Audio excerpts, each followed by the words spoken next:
So someone told me my comics and books are demonic because they contain violence and romance. If it's not preaching Jesus, then it shouldn't exist. And it brought the question to my mind: have you actually read the Bible?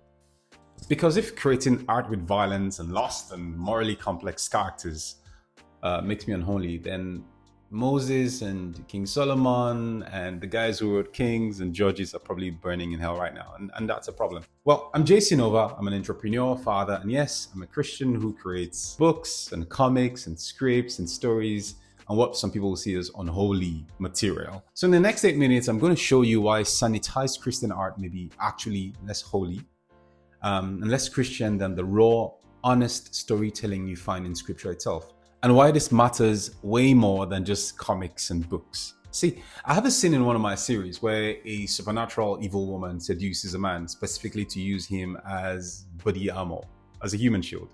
She knows assassins are coming and his body's the perfect shield. It's violent, it's manipulative, it's dark. It startled some of my friends who saw this as quite ungodly. There's this fear of leading people astray. But here's what's frustrating about that reaction. The same folks will listen to pastors preach from 2 Samuel about David having Bathsheba's husband murdered to cover up his adultery with a married woman. And they'll teach from Judges where, a woman drives a 10 spike through a man's skull, right?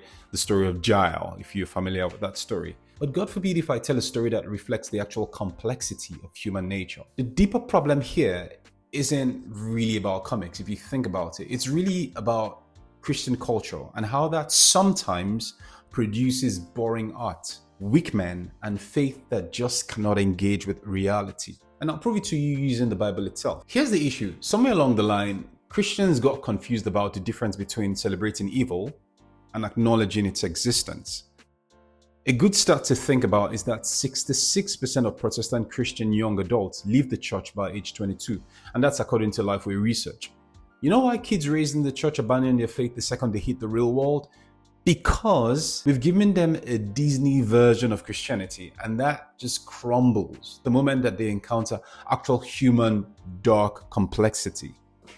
We've taught them that good stories should be simple, that good people don't struggle with dark thoughts and feelings and cravings, and that God is somehow threatened by honest art.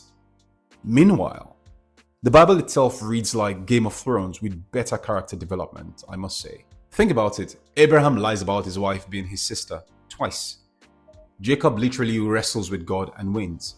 Rahab is a prostitute. She becomes part of Jesus' bloodline.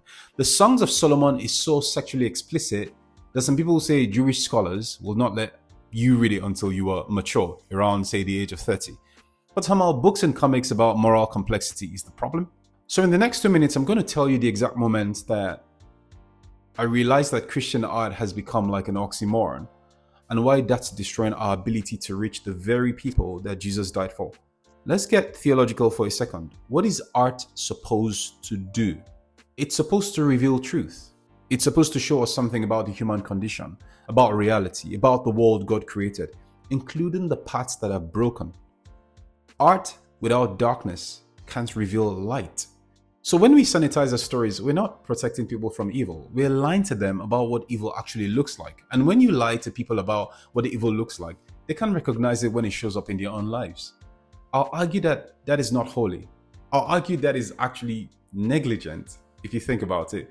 If you look at the Book of Kings or look at Chronicles, these are not sanitized Sunday school stories. They're brutal, they're honest, they're accounts of power, of corruption, of betrayal, of redemption. They show us exactly how good people become corrupted and how God works through deeply flawed individuals like you and me.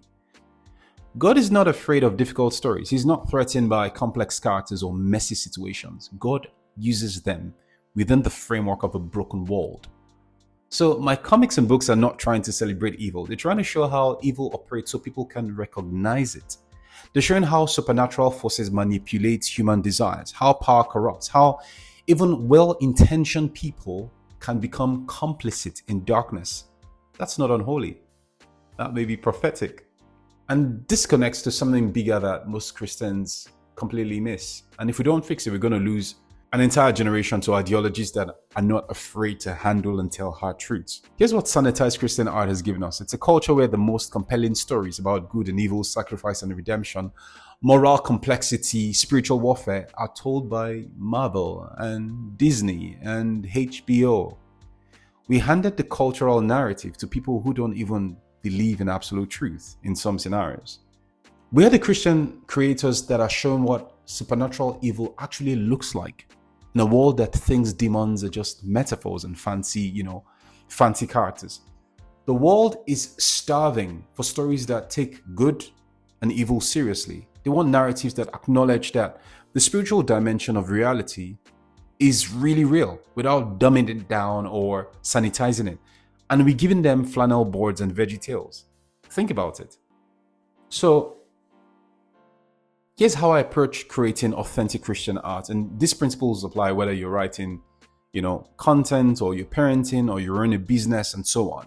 The first principle is truth over comfort. Your art should disturb people who are comfortable with sin and shake people who are disturbed by the reality of grace. If it's not challenging someone's assumptions, it's probably not doing its job. You are the salt of the earth. The second principle is show, don't preach. Instead of having characters that deliver sermons, your story should demonstrate how spiritual principles play out in real situations. Let people wrestle with the implications in real context. The third principle is honor the complexity.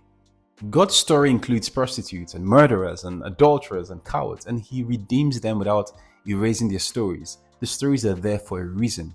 Your art should reflect that same complexity. Look, most Christian artists will keep playing it safe, creating content that makes other Christians feel comfortable, while the culture moves further and further away from truth. But if you call to create, whether it's art or content or business or just conversations, you have a responsibility to tell the truth about reality, even if it's uncomfortable, especially when it's uncomfortable. The world doesn't need more sanitized Christian content that has no punch. It needs artists that are brave enough to show what redemption looks like in the middle of actual darkness. So here's my question. Are you going to keep creating art that makes Christians comfortable because you don't want to be salty? Or are you going to start creating art that makes Christianity compelling? It's your move. Don't forget that you're not just the light of the world, you are the salt of the earth. So drop a comment with the most unholy truth you think Christian art needs to address, and subscribe if you want more content about building authentic faith in a complex world. And if you don't mind, please check out my comic series and my stories. Links will be put in the description if you're ready for stories that don't insult your intelligence. Stay dangerous, stay faithful, stay honest. And as always, I'll see you in the next one.